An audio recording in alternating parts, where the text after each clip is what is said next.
Siap masuk.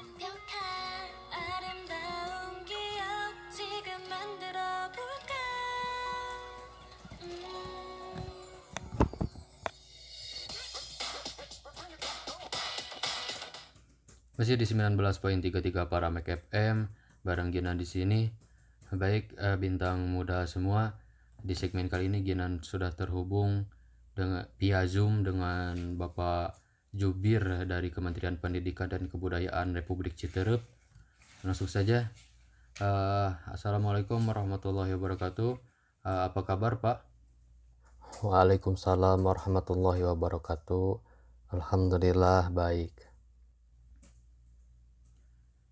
Baik, kita langsung masuk ke topik pembicaraan mengenai peniadaan ujian nasional oleh pemerintah.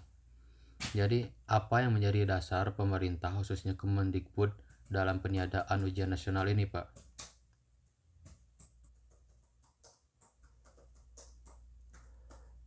Jadi begini, alasan nomor satu adalah prinsip dasar dari Kementerian Pendidikan dan Kebudayaan yang terpenting adalah keamanan dan kesehatan dari siswa-siswa kita. Dan tentunya juga keamanan keluarga mereka dan keamanan kakek nenek siswa-siswa tersebut. Kalaupun kita melakukan UN di dalam tempat-tempat pengujian yang harus dikumpulkan, itu bisa menimbulkan resiko kesehatan yang sangat besar. Bukan hanya untuk siswa-siswanya, tetapi juga keluarganya dan kakek nenek dari siswa tersebut. Karena jumlahnya begitu besar, yakni 8 juta siswa yang tadinya akan dites oleh UN.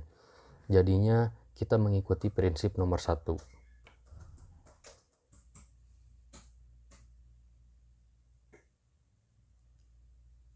Jadi, alasan utamanya adalah masalah kesehatan ya, Pak? Benar begitu. Tidak ada yang lebih penting lagi daripada keamanan dan kesehatan keluarganya. Jadi karena itu UN dibatalkan untuk 2020. Dan juga karena kita sudah tahu bahwa sebenarnya UN itu bukan menjadi syarat kelulusan ataupun seleksi masuk ke jenjang pendidikan yang lebih tinggi. Dan jadinya setelah kami timbang pro dan kontranya, kami rasa di Kemendikbud bahwa lebih banyak risikonya daripada benefit untuk melanjutkan UN.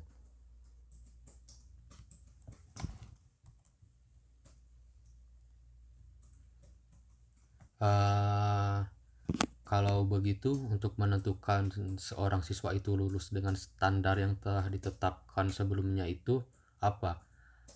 Apakah pemerintah sudah menyiapkan skenario khusus atau standar lain yang diberlakukan sebagai pengganti UN untuk menentukan standar kelulusan bagi para siswa ini, Pak? Ada beberapa hal tambahan yang diumumkan. Yang pertama adalah artinya ujian sekolah itu masih bisa dilakukan oleh masing-masing sekolah, ujian kelulusan sekolah, tapi tidak diperkenankan untuk melakukan tes tatap muka yang mengumpulkan siswa dalam ruangan kelas. Ini tidak boleh dilakukan. Jadi ujian sekolah di administrasi ada berbagai macam opsi. Sekolah bisa melaksanakan ujian sekolah misalnya melalui online. Sekolah bisa melaksanakan ujian sekolah dengan mengukur nilai 5 semester terakhir. Itu adalah opsi yang bisa ditentukan oleh masing-masing sekolah. Dan ujian sekolah tersebut tidak kami paksa untuk mengukur ketuntasan seluruh capaian kurikulum, bahkan sampai semester terakhir, yang mungkin banyak sekali sekolah-sekolah dengan online, tetapi sekarang belum optimal. Jadi kami tidak memaksakan bahwa harus mengukur ketuntasan capaian kurikulum sampai semester terakhir ini yang terdampak oleh bencana COVID-19 dan terdisrupsi pembelajarannya. Poin berikutnya adalah untuk penerimaan peserta didik baru, untuk sekedar penekanan bahwa 70% penerimaan siswa ini kan sudah zonasi. Jadinya sudah seharusnya itu berdasarkan area. Sisanya jalur prestasi itu menggunakan bisa dua opsi, akumulasi nilai rapor siswa tersebut selama 5 semester terakhir, atau prestasi akademik atau non-akademik di luar sekolah, seperti menang-menang lomba, partisipasi dalam berbagai macam aktivitas, dan lain-lain. Jadi itu penting bahwa pembatalan UN ini harusnya tidak berdampak pada penerimaan peserta didik baru, baik untuk SMP maupun SMA. Di luar itu kami ingin menganjurkan beberapa hal. Nomor satu, kemarin kami anjurkan daerah-daerah yang melaksanakan belajar dari rumah untuk dipastikan agar guru-gurunya juga belajar dari rumah. Untuk menjaga keamanan guru sangat penting. Dan kami juga ingin menekankan bahwa walaupun banyak sekolah melakukan belajar dari rumah, bukan berarti gurunya hanya memberikan pekerjaan saja kepada muridnya, tetapi juga ikut berinteraksi dan berkomunikasi membantu muridnya dalam mengerjakan tugasnya. Kami banyak mendengar keluhan dari berbagai macam orang tua siswa dan mahasiswa yang hanya diberi pekerjaan yang begitu berat tapi tidak dibimbing. Jadi ini mohon siswa-siswa kita, walaupun bekerja dari rumah, bahwa guru-guru itu benar mengajar dari rumah dan membantu mendidik siswa-siswanya. Oke, baik. Terima kasih banyak atas penjelasannya, Pak. Apakah ada tambahan yang mau disampaikan? Saya rasa sekian dari saya yang bisa saya utarakan.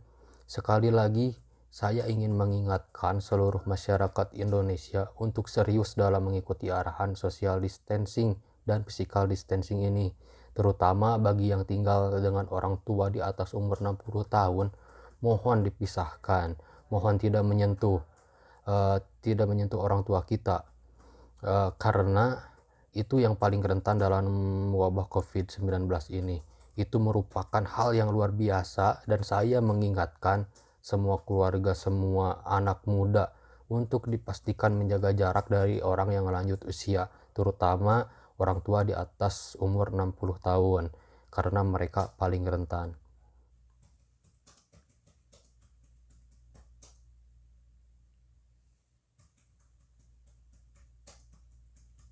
Baik, terima kasih banyak Bapak Jubir dari Kementerian Pendidikan dan Kebudayaan Republik Citerep telah meluangkan waktunya untuk berdiskusi via Zoom bareng para Mek FM. 君と夏の終わり将来の夢大きな